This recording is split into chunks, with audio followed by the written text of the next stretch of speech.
Yeah. Run it back, nation. What is good?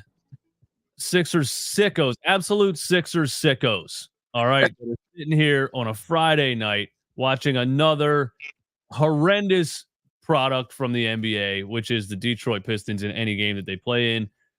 Absolute Sixers sickos, but we are that, and we are here. And I got my man JJ from Play by Play with JJ on the line to help me out, because I hit him up and I said, man, I'm tired of talking about the Pistons, man. I don't even know what to say. You come on the show and help me. He's like, so here we are. Shout out to everybody in the chat. This is live on YouTube. This is now live on Twitter and Instagram. That's a new one. We got 10 people over on Instagram. Shout out to Instagram. We're live on Instagram too. And this is also on Apple Podcasts and Spotify in recorded format. So shout out to everyone. However you listen, give us a like on the stream. Subscribe to the channel if you're brand new. And we're going to talk about the game. What's going on, JJ? How you feeling, man? DJ, thanks so much again for having me on here. You know, I think it's so funny because, like, I've been watching you for, like, over the last 4 years, like, ever since, like, you had the Ben Simmons jersey in, like, the old studio and stuff like that. And then, like, I mean this, like, when I say this, like, I went to school at Rowan, and, like, I graduated, like, with a sports broadcasting degree. But I learned from you, and I learned from Bros, and I learned, like, from RB, like, that I have to have more of like a personality. And Hey, man. like I always thought that with all your Sixers takes that you've done, especially like over like the years, I've really looked up to you, and you know, I really can't thank you enough for having me on here. Like, it still feels surreal. It really does. I appreciate it, man. I didn't know you were watching me for that long. I just, Yep. yeah, you came on the show the other day, and I think you're good at what you do, man. And then I checked out some of your play-by-play stuff, and I think you got your own little style going on, man. So I appreciate it, and I appreciate you helping me out too, sitting here, talking about this game against the Detroit Pistons, man. But I appreciate the kind Uh, words. Thank you for being here, and let's get into it. So the yes. Sixers win again, which is, if anybody in the world put money on the Pistons in this game, I more power to them. Basically a sleepwalk game where you win 124-92. Joel Embiid, just the easiest 35 and 12 game in three quarters, 35 and 13 in three quarters. I think this is probably the easiest looking 35 and three quarters that I've ever seen in the history of my time watching basketball. I thought Joel Embiid was having a bit of an off night, and he scored 35 points in three quarters and sat the fourth. It is more about how just absolutely embarrassingly bad the Detroit Pistons actually are. But same story. It sucks that we got to play him twice in a row because I got to say the same thing. Joel Embiid kicked Isaiah Stewart's ass. James Yep. Wiseman came in the game. Unbelievable that he was as high of a draft pick as he was, and now he's playing the final minutes of a 40-point blowout for the Detroit Pistons. Joel kicked his ass. What are some other takes from the game off the top of my head? I didn't even know Joe Harris plays for the Pistons. And Bogdanovich had some nice plays. Bogdanovich was auditioning for his new role on the Sixers after the trade deadline. I don't know if that's an actual thing, but you know what I mean. Yeah, I mean, it's a Pistons blowout. The only thing I was hoping for is that we'd go up by 50 so I could have something interesting to say. But what's your initial takeaway, man, from what you just watched? Well, the first thing that you said is that you felt sorry if you had somebody bet on the Pistons. There was actually somebody that came onto my stream. I kid you not. They put 5K on the Pistons. I literally kid you not. So They said that in your stream? yes, yes. Okay, they're lying, dude. There's no way. They got to be lying. Look, There's 5,000 on the Pistons. Who yeah, was it? Eminem? It had to no. be Eminem. That was the first person that honestly came to my mind. Only Eminem would be like, "I'm so rich and I love the Detroit Pistons. Here's 5K." Oh my gosh. No, I agree. I agree with everything you said about Joel. I thought that he had an off night, but then again, like he's just sleepwalking out there, getting 35-point double doubles. And Isaiah Stewart, stealing his lunch money and stuff like that. My biggest takeaways were actually a little bit more from the bench. I thought that this was a really good game from the bench tonight. Marcus Morris Sr., in my opinion, is working up his trade value. And I think that that's a really good thing for the Sixers because maybe when you're looking at getting a guy like Caruso, maybe Chicago, or maybe these teams that are gonna try to sell the market high, maybe Marcus Morris Sr. can honestly be that guy. He's been proving it like over the last 3 or 4 games, in my opinion, where he's actually shooting off the dribble and he's doing a Uh-huh. really good job at just making shots. So if he's making shots, that's going to up his trade value, and maybe that might be a good thing for the Sixers from just that perspective. But I thought that he was great. I think he went 5 for 5 from three, so that was awesome. I thought that it was nice to see Furkan Korkmaz out there. It was good to see Mo Bamba out there. I had no idea that Mo Bamba could actually block shots. Like he's been doing that over like the last 2 games Yeah. or so. It's interesting to me from that perspective. But I think overall, sometimes like when you go up against teams, like they shot really bad from the three tonight, the Sixers, especially Uh-huh. in the first half. They were really struggling from beyond the arc, but they were just dominating in the paint. They were out rebounding the Detroit Pistons. They were literally making them look like that they were a college team out there. Yeah. And, I feel like that we'd be more upset if it was the other way around. Like if these games like were close, the fact that they're just Oh, taking care of absolutely. business, this is the best thing that we could ask for. So Absolutely. That's exactly what we should all be happy about is that we're not playing down to competition. We've played down to competition for a long time, a lot of years.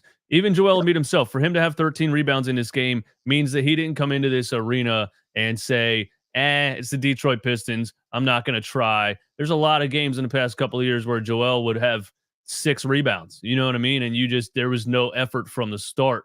He's even in games like this, and it's 100% coaching. It's 100% practice. It's 100% what Nick Nurse is putting in his ear.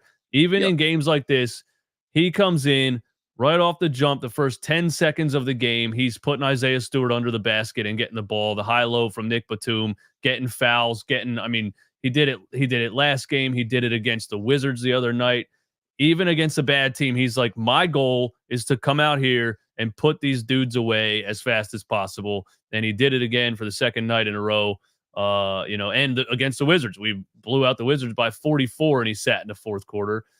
He's played 21 games this season. He's sat in 8 fourth quarters, and he still somehow leads the entire NBA in points per game. It is absolutely ridiculous. Outside of the one kryptonite that we know he still has, which is Al Horford, nobody else. Who else? Nobody else. Yusuf Nurkic gives him some trouble because he's a big body and can move a little bit. But really, like, the rest of the NBA has no shot. It's almost just a shoot around. It's really just a shoot around. He's like, I'm going to do some jump shots. I'm going to drive in and do this. I'm going to do a spin around one-footed hook shot. I'm going to make some stuff up. I'm going to run the fast break, throw it behind my back out of bounds. Who cares? It is just, he is way too good for most, 99% of the NBA. He's way too good for. I'm excited for the Timberwolves game. Cat, not that Cat can guard him, but Gobert, not that he can guard him either, but he's supposed to be known as an interior defender. But yeah, I mean, he's way too good, and it's a shoot around for him. It really is. It is. It totally is. And people, I remember over the last 3-4 years or so, or maybe just throughout his entire career, so many people have been on the bandwagon for saying that, oh, Joel gets fouled way too much and he gets so many calls his way. I mean, you're watching this game tonight, the Pistons not just are small in size or sorry, small in height, but small in size too. And when Embiid's just getting his way, and when he's going down low and he's drawing up fouls, that's all you pretty much can do. It's so easy to just foul him. And that's just a credit to Joel. And it's also a credit to Drew Hanlon, too, who's been really helping them with his shooting and, has been working on that over the years. I find what's really impressive about Embiid, and nobody's really talking about this, is that he's having the best foul shooting percentage of his entire career this season. He's shooting 89%, and that kind of went under the radar, I guess, of his game, even though he's drawing a lot of fouls. How many centers, though, can be shooting at a high rate like he does? It's so rare. And I think that we as Sixers fans, we take that for granted. And we're watching that tonight. And again, that's all he had to do. Literally tonight's game plan, in my opinion, was just, okay, give the ball to Joel, but also let's try to establish the ball movement a little bit early on. Tyrese Maxey's continuing to struggle shooting wise. I hope he gets out of his funk. But when Maxey is not having the best shooting night, Embiid's going to have to, try to go off a little bit more, and you're going to have to rely a lot on the bench. And tonight, thankfully, the bench did step up, but Embiid, even though he didn't have a good game by his standards, he did what he had to do. Yeah, the free throws, that's the wild part about it, really, is that he's such a good free throw shooter, because there's probably not another center that was known for being physical that was a good free throw shooter in the history of the game. I mean, name one.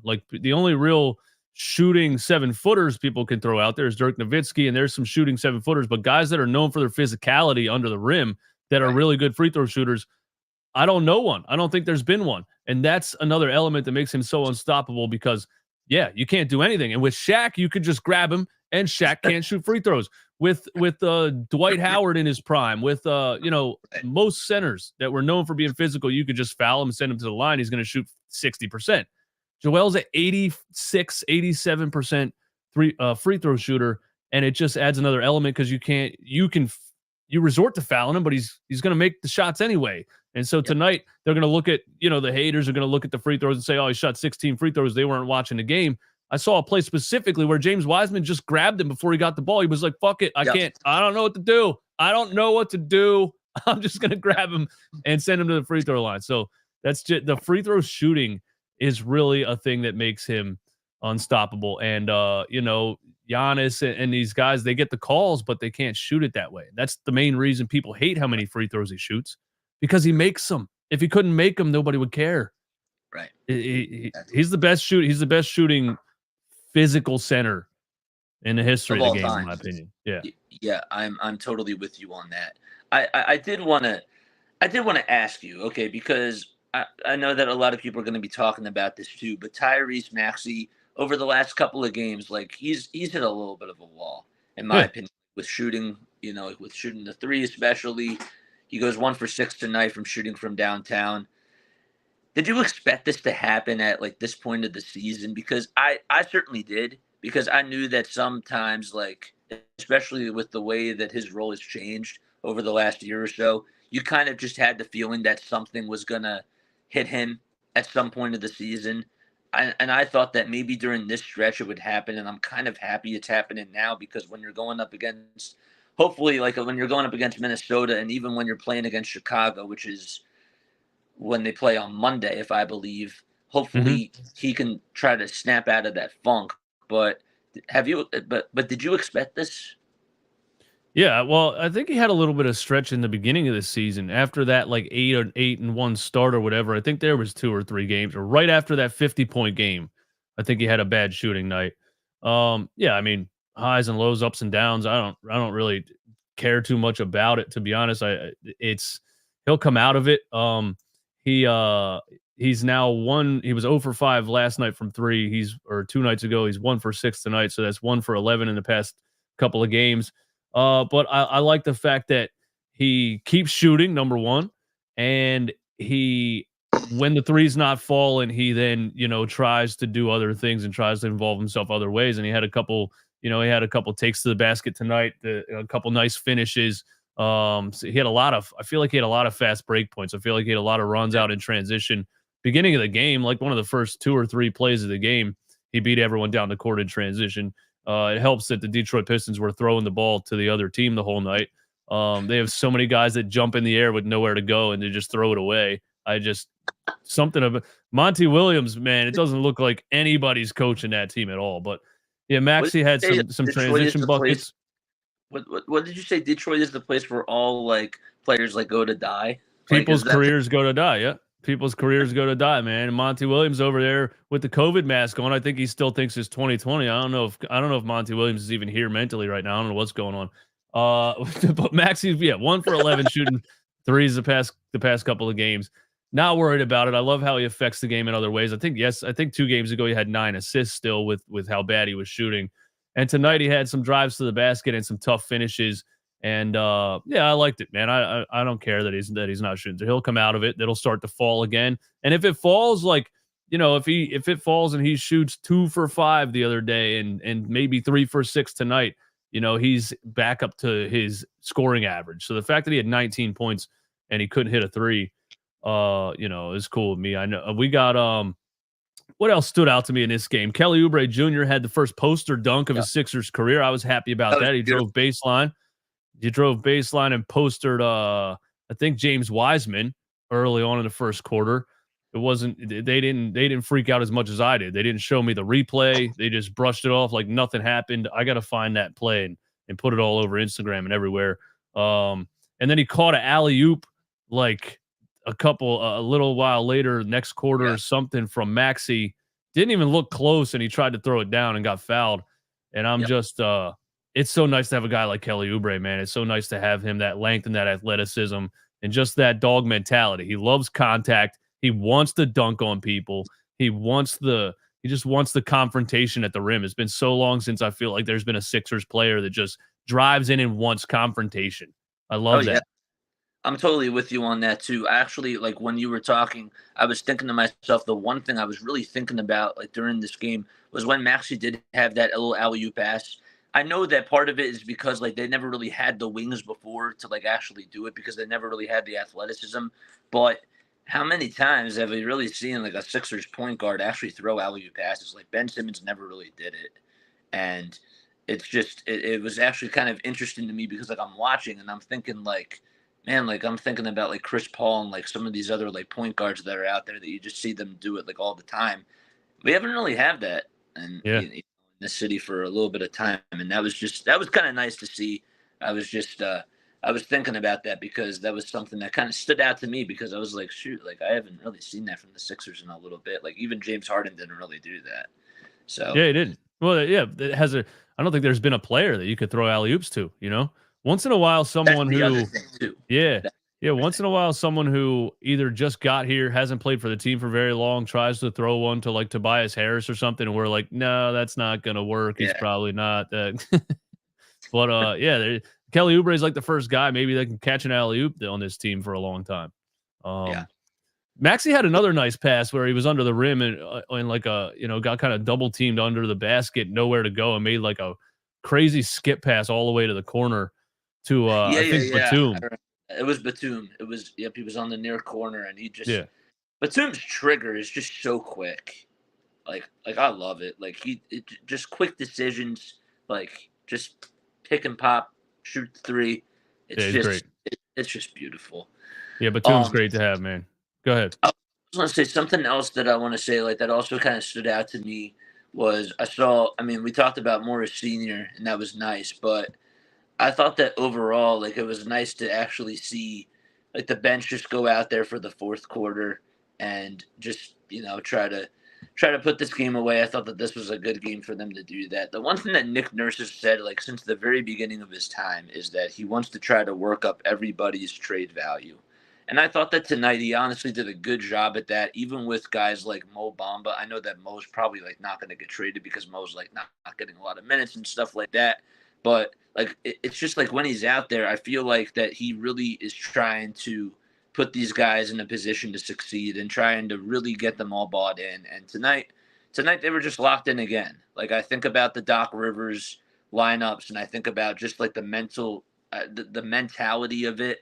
There was a point like that you brought up last year, like during the playoffs when the Sixers were just getting out rebounded, and you questioned Doc like if he was actually going over rebounding drills, Yeah, and no, you there's had no every way. right to question that because sometimes like even like when I was like doing stuff for like the Blue Coats, like I would question like those same types of things, and it was just always interesting to me because I feel like this season everybody is clicking out there, and even Mhm. tonight was just a game where okay, Maxey didn't have the best shooting night, some guys were off, but they still played like that they were a unit, and they still played very physical, very dominant basketball, and that's pretty much been the theme over these last 5 games or so that I've been witnessing with my two eyes. So Yeah, well, dude, I used to get so annoyed when I would be ranting about the coach, and sometimes people would say it's not the coach's fault. The players got to play, and these are professional players, and they got to play. And I'm like, you think you can give 24-year-olds $100 million right, and they're just going to randomly be motivated? No, everybody still needs a coach. Like bodybuilders still go in the gym with a coach to push yes, them on every rep to get the absolute best out of them. Everybody still needs to be pushed. So yeah, Doc wasn't doing anything. George Niang and JJ Redick were laughing about how easy his practices were. It was totally yep, obvious what was going on. And yep, Nurse definitely has these guys. He takes conditioning seriously. He definitely takes defense seriously. And he takes yep, rebounding seriously. There was a lineup, speaking of depth, man, there was a lineup out there in, I think, the first half. Where am I at? Yeah, I'm in the second quarter. There was a lineup of Maxey, Oubre, Covington, Batum, and Morris. There was a yep, lineup of Tyrese Maxey and four just plug and play wings on the floor. And it was like, I don't think the Sixers have had four of those guys on the same team for such a long time. We haven't had two of them on the same team for such a long time. And now you have Morris, Batum, Covington, and Oubre that can all play minutes, that can all fit in lineups pretty much wherever you put them. And it's wild how much depth this team has right now because of that James Harden trade, and they're all yep. healthy. When the sickness happened and Oubre with the bike accident or the car accident, whatever it was, we didn't look deep. But I was like, when we get all our guys back, Batum was dealing with a family issue. I was like, when we get all our guys back, well, look how deep this team is, man. And now you just have so many options at those positions. And it's wild, man. And Morris is the one. I think that when the James Harden trade happened, I was going through all the players, and I was like, did we get any players that are any good, that have anything left? And Morris was the one that I wasn't sure about. He's 34 years Right. old. And his first couple of, I think Nick Nurse was experimenting, and his first couple of games that he played for us, the one where he started at center against the Pelicans, and the Zion had like 70 That points in was the paint. terrible. I was like, dude, Morris can't guard anybody. But what Nick Nurse, I think, is doing right now is taking his offensive skill set and just trying to put him in lineups with defenders on the floor and not let him out there on an island, because he doesn't really move that well defensively. But his offensive game is looking like he's got a lot left in the tank, man. And tonight he was 5 for 5 from 3-point range. I think that was all of his points. He had 15 points. That was it. 5 for 5 from 3.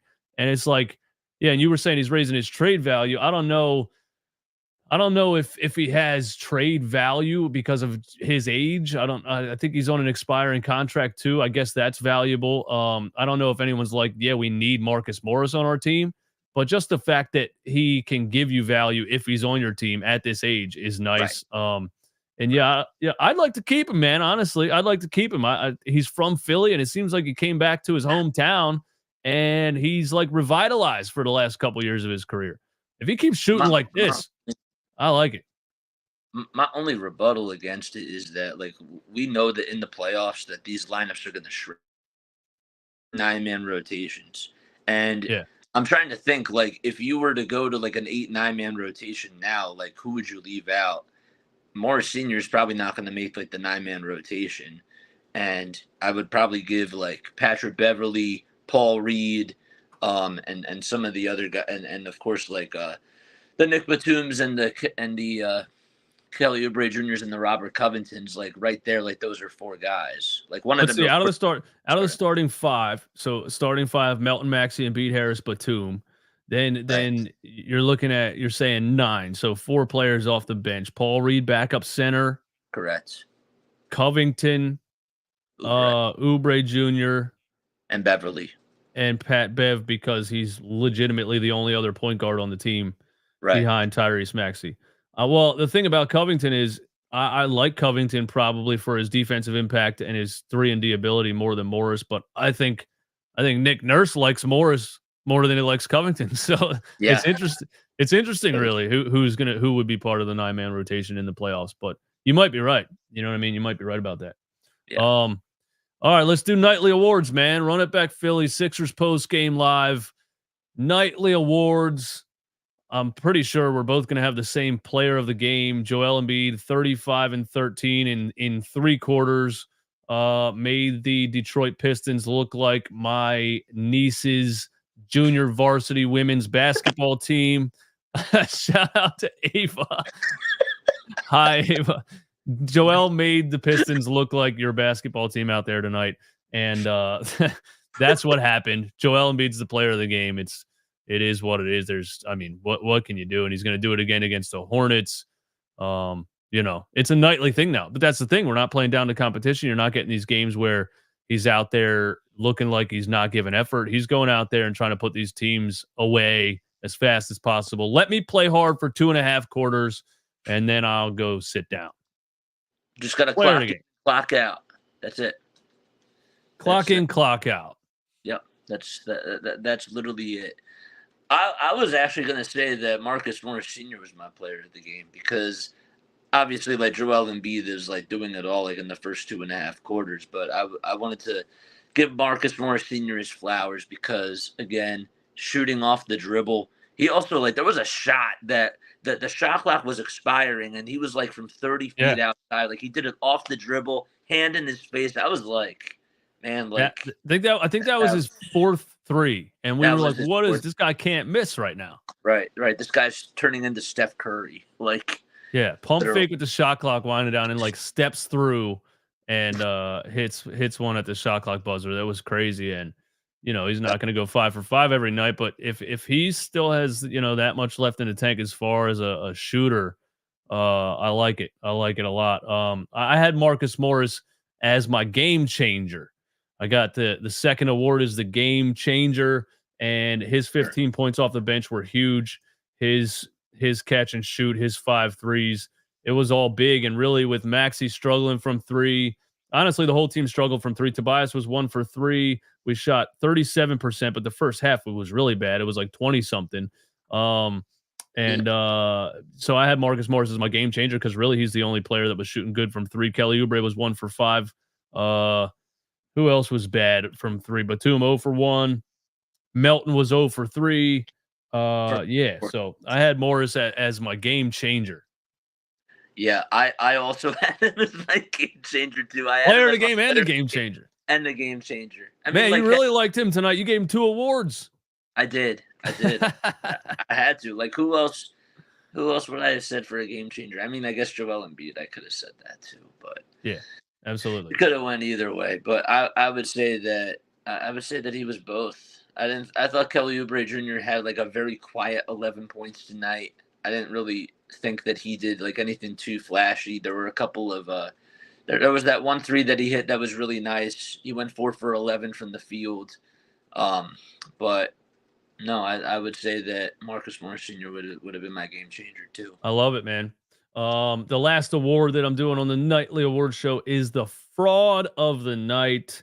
And last time I gave it to the entire Detroit Pistons team. This time I'm just going to give it straight up to Cade Cunningham. Number 1 overall pick in 2021. And man, this guy stinks. This guy stinks, man. If I was a Detroit Pistons fan, I would be so irate right now at how much Cade Cunningham stinks. He was 2 for 9 from the field for 4 points for 4 points and was a minus 32 with 3 turnovers. I mean, Cade Cunningham, you're rebuilding. You draft this guy number 1 overall in 2021.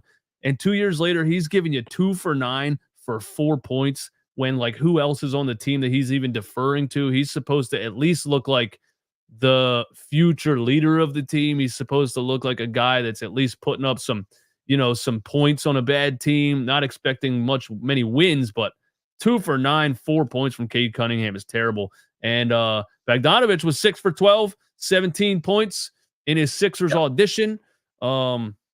As they were saying in the playback chat, because at the trade deadline, players like Bogdanovich would be very nice to add to your roster. But yeah, my fraud of the night's Cade Cunningham. If I was a Detroit Pistons fan, I would be so mad at this guy right now. My fraud was actually going to be Isaiah Stewart because, like, man, like this guy, I feel like he gets ejected like almost every game and just like talks trash and like literally like only had 5 points tonight and like got outplayed by James Wiseman. Like, literally, guy that's playing 20 minutes and like just coming off the bench and like just I thought that Isaiah Stewart was like a really big fraud tonight. Like over the last 2 games against the Sixers, he's literally averaged 4 points. Yeah. And 4 rebounds. Like, so that's the thing about Isaiah Stewart. You would want him to at least be a rebounder. Like 4 rebounds, dude. And well, he didn't get ejected. He stayed in the whole game. He did. I have to give him credit for that. He did have one play where he went for a loose ball and threw an off arm, I think, to DeAnthony Melton, and they reviewed it for a flag. I was like, this guy's about to get ejected again, isn't he? Yeah, but Isaiah Stewart is like, he's that high school football player that decides to play basketball with his friends on a Saturday morning. You know what I mean? And he's just out there, no real skill. He's just like shouldering people, knocking people out of bounds. Then he'll be like, well, how is that a foul? You ran into me, because he doesn't really understand the game. And you're like, dude, you leveled me out of bounds. This isn't football. That's Isaiah Stewart to me. He looks like a football player or kind of a boxer. He gives me Lennox Lewis vibes. And he always, I agree with that. And he can't control himself. He gets pissed off and he starts talking shit and stuff. It's entertaining to me. I think it's funny. Anytime you get to play Isaiah Stewart, I'm like, yeah, we get to play that guy. There might be a fight. But the fact that he's even a starting center on an NBA team is really, I don't really know what the Detroit Pistons are doing. They should probably start Cade Cunningham at this point, because Isaiah Stewart's horrible. He's really bad. Bro, I would like to see. Did he look good in college? Who did he play for in college? I don't remember seeing him in college, so I don't know who he played for. But I don't know. He had to play. I mean, he missed a wide open layup tonight, like right in front of the rim, wide open. Nobody around him. Nobody near him. He missed it. Yeah. He played for Oklahoma State. That's who he played for. Yeah. Isaiah Stewart's terrible. So that's your fraud of the night. That's my fraud of the night. I would love to see Isaiah Stewart and like Draymond Green in like a boxing rink. That would be that's what the NBA should do. They should make both of them fight to be able to play in the NBA. They should make Draymond. That's one of your steps to coming back is you got to fight Isaiah Stewart in a cage match, in a UFC fight. Yeah. What else we got? Let me look at the stat sheet here, man. Tobias Harris. Do we have any takes on Tobias Harris tonight? He had 13 points. 7 rebounds is nice from Tobias Harris. He had a block in the first quarter. Anytime you get a block from Tobias Harris, like the effort is off the charts here. 7 rebounds is nice for Tobias Harris in the minutes that he played. I'm not seeing the minutes here. I got to scroll over. He played 23 minutes. 13 points and 7 rebounds. I can't slander Tobias Harris tonight. It's still like, it's not like he did anything impressive. That's the thing about Tobias. I guess that still is slandering Tobias Harris. He's just a guy.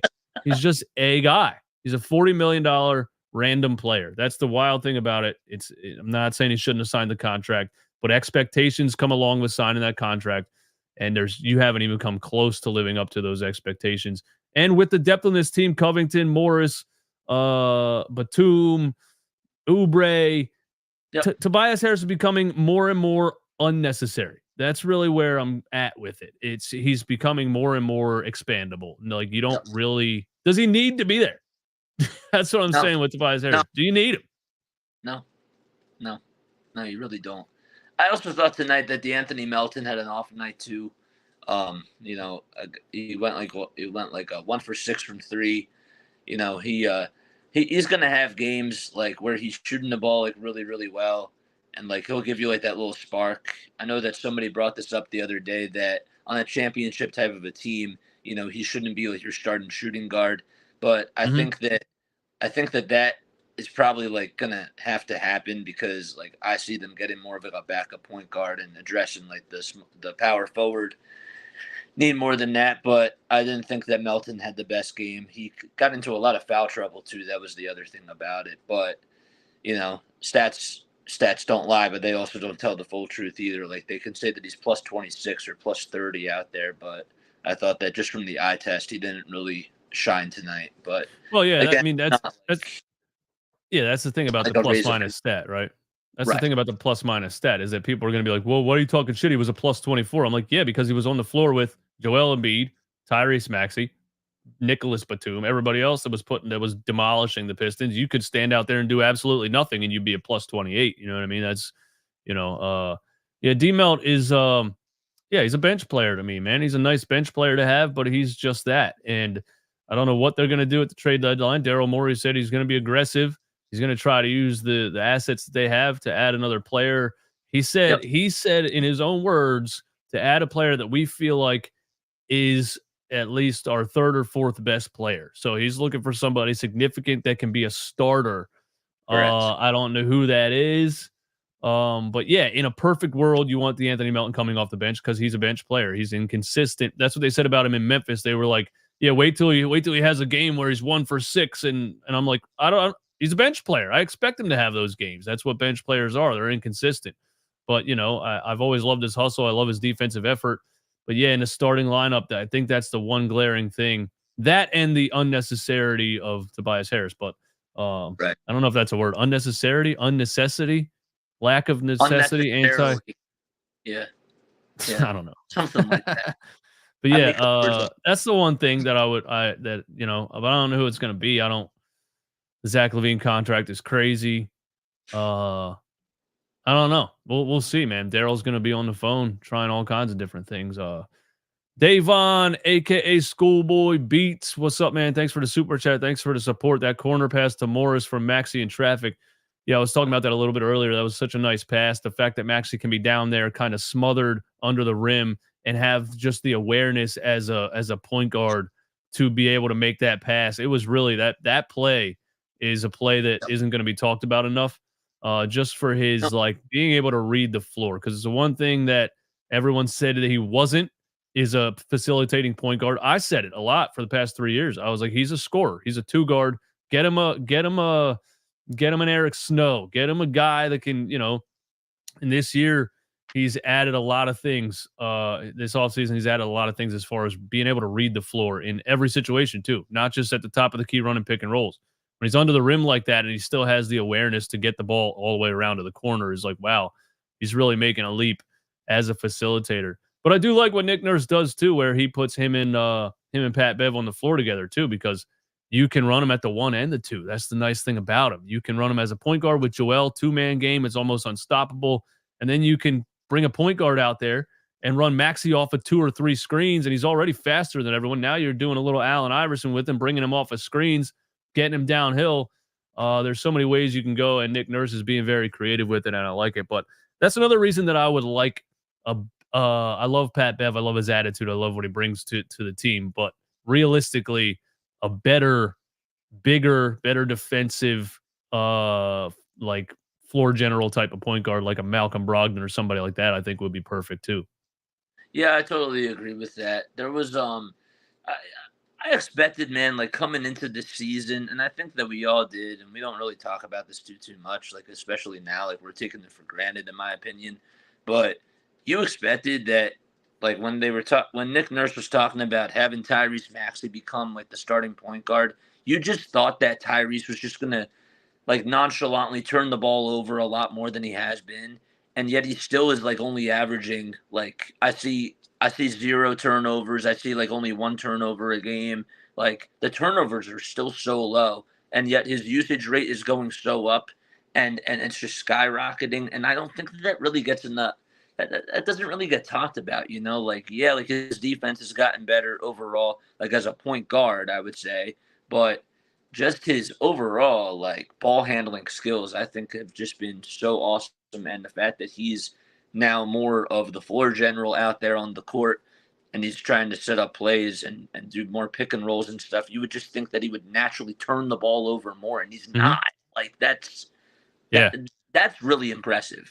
it is really impressive. There was a stat a couple games ago where he had the most 25, 5, and 0 games in the NBA, 25 points, 5 assists, and 0 turnovers.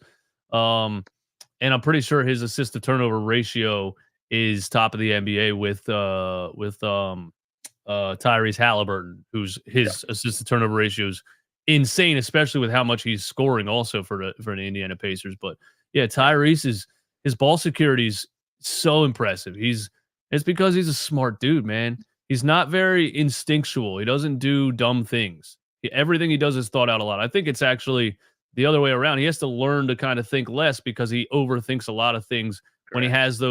When he has those like segment of games where he's kind of passive in the first half and you see him like passing up wide, like he's thinking too much. But that's why he doesn't turn the ball over, because he's very thoughtful, man. And he's a smart dude. And I love it. But I also think that Doc Rivers kind of trained him or like wired him in a certain way, like where you have to give the ball to Harden, you have to give the ball to Embiid, and then just like you know, like if you're wide open, like take the 3, of course, but like you're not. We don't need you to be isoing that much. Like we don't really need you to, you know, to be like more of that scorer. We need you to just like catch and shoot more.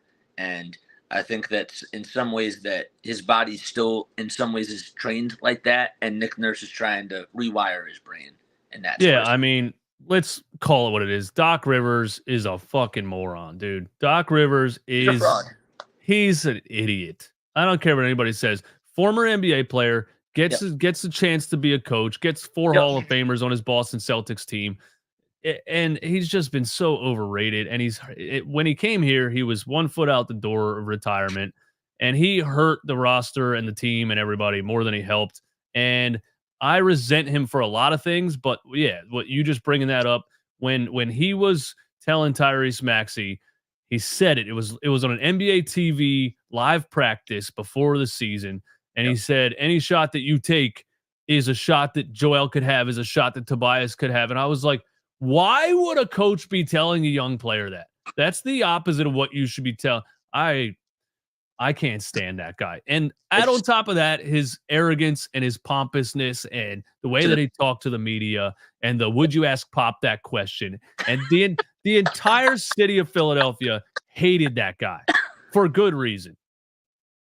Anyway, yeah. Tyrese should have been shooting the ball from his rookie season. But yeah, he had that guy telling him not to. Yeah, I know. It is just crazy, but I'm proud of like how much he's turned around his game. I was actually thinking to myself, like when I'm watching Tyrese Maxey out there, like does he give you Allen Iverson vibes? Like when he's just isoing out there and like when he's just going into like the lane and trying to finish. Like does he give you Allen Iverson vibes from that perspective? It gives me Allen Iverson vibes in the way that you can use him coming off of screens and his speed. And coming around the screen, getting the ball and already being ahead of your defender. And when the defenders, he can already blow by guys, but when the defender's playing catch up, then it's an automatic all the way to the rim. I wish if Tyrese Maxey had a little bit of an Allen Iverson crossover, he would be unstoppable.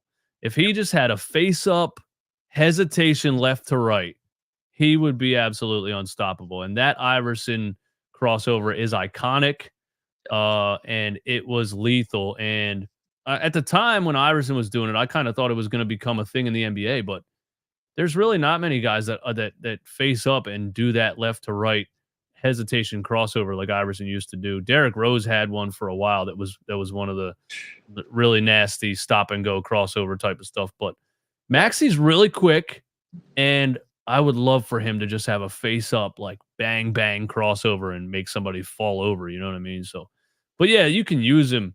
You can use him like Larry Brown used to use Iverson for sure. Yeah. Yeah, I agree with that. I think that you bring up a really good valid point with that. But no, just like in regards to like this game tonight, again, like it's so nice to just have games like where you can just sit back and like put your feet up like in the fourth quarter. Like you're watching Eagles games, especially like over like the last like 6 weeks or so, and every game is just coming down to the wire, especially like when they're playing against these teams that are just like not even competitive or like not playing at like the same level as the Eagles. And so it's like, everything is just stress and like with the way that this team is playing now, it's just so nice to just have a breath of fresh air. Yeah. And hopefully tomorrow night. I don't know why the NBA. I feel like the NBA just hates the Sixers. Like I hate traveling back to backs. I really do, man. Like I cannot stand these traveling back to backs. Like you have to fly out to Charlotte. Like I remember that there was a back to back where they played an in season tournament game against the Indiana Pacers, and then Uh-huh. the next day they're on prime time and they play against the Boston Celtics. Like come on, bro. Like Uh-huh. it's so annoying, but A that's just traveling like back to back should never happen, especially if no. you're traveling through different time zones. And when we got our asses Yeah. kicked by the Timberwolves, we went through two time zones. I don't know, maybe just Oh, one, but that was either true way, too. Yes. Yep. yeah, you Yep. got jet lag. You're getting off a plane and you're trying to play a basketball game, and it's such a game that like if you're off by a half a second, your whole game is done. So yeah, we got Plus, killed you're by them, sitting but on the plane and like you're not moving around, yeah. like all those things, man. Like Yeah, it's just that shouldn't happen. But at least it's the who is it tomorrow? The Charlotte Hornets? At least yeah. it's the Hornets. Dante, Kyrie is closest to AI. Yeah, I forgot about Kyrie, man. How could I forget about Kyrie, man? He's AI himself said Kyrie's the best ball handler of all time. And yeah, absolutely ridiculous talent. Ridiculous talent, Kyrie. Yeah, Yeah. for sure. You got anything else, man? Because honestly, I can't even believe we just talked about this game for 48 minutes because this game was over when it started. It was boring by the middle of the second quarter, and Joel sat down at the end of the third, and the deep bench came in at the. I didn't watch the last 3 minutes. That's how these games are going. When Mo Bamba and Jaden Springer and those guys are in there, I'm like, all right, I'm going to go set up for post game live. I'm not going to sit here and watch Furkan Korkmaz shoot the ball. See you guys later.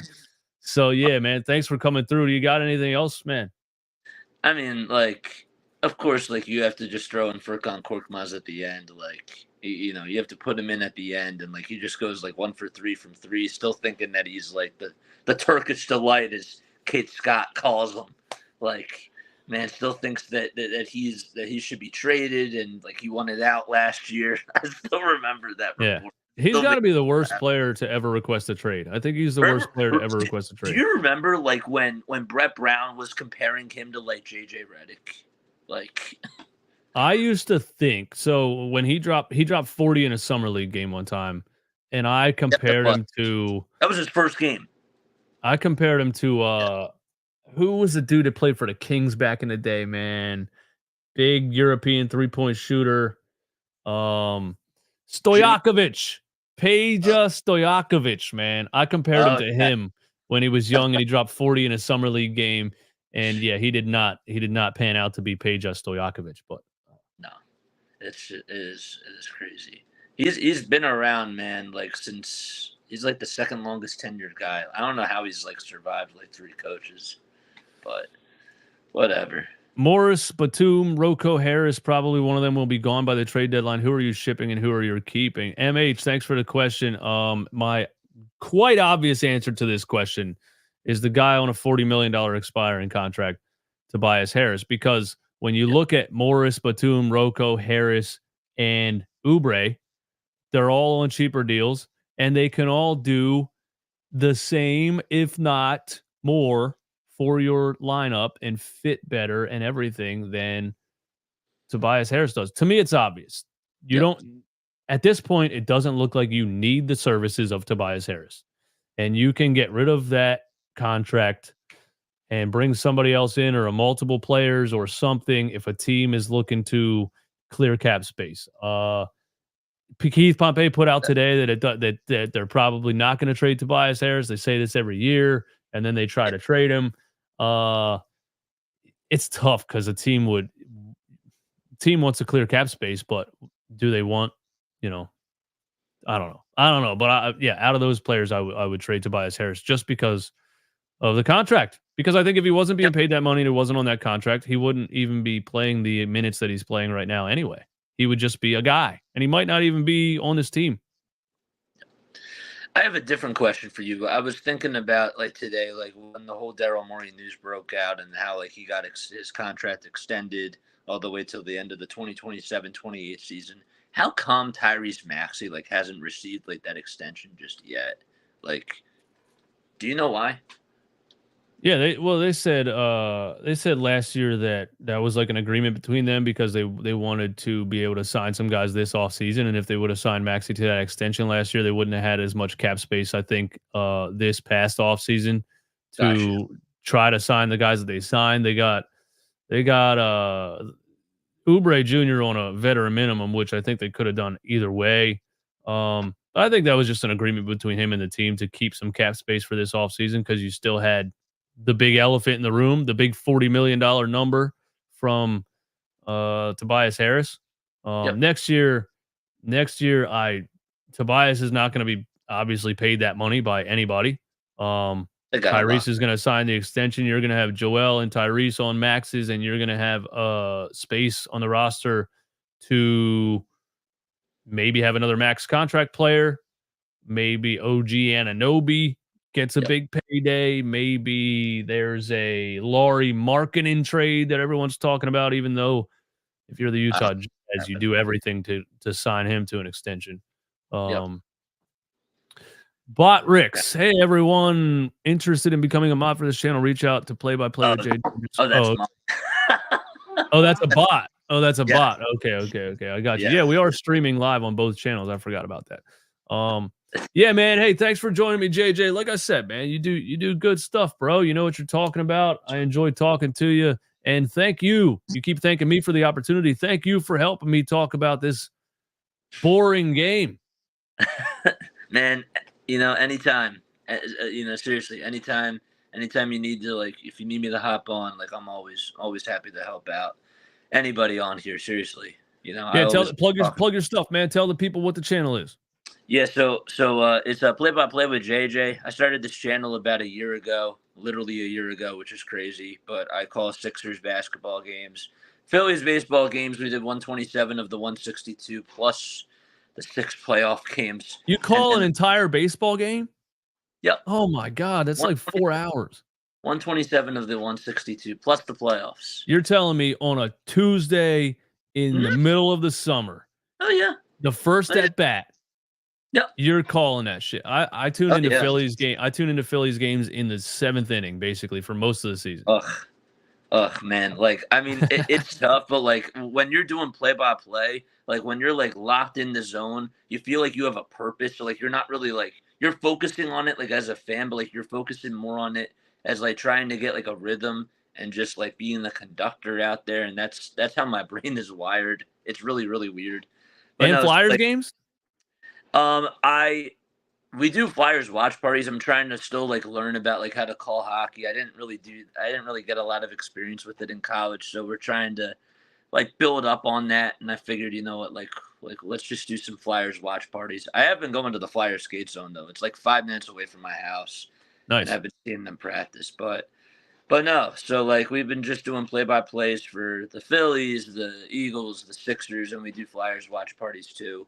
And yeah, man. So if you wanna follow, it's just play-by-play with JJ on YouTube. We're trying to get more active on social media as well, on TikTok, on any sort of social media platform except one that doesn't exist. But yes, so that's what we've been doing on here, man. And you know it's definitely been a grind, but like it's been a lot of fun, and I've been really enjoying this for sure. Hell yeah, man. Keep doing your thing. Definitely Nice. keep doing your thing. The play-by-play thing can work. It can definitely bring in viewers. And as with anything in life, it's all about consistency, man. It's all about fighting through those times where it seems slow, where it seems like Oh, it's not going anywhere, where it's just all about consistency, man. yeah. That's what it is, man. But yeah, thanks for coming through, buddy. I'll keep in touch. I All right. appreciate you. All right. Sounds good. I appreciate.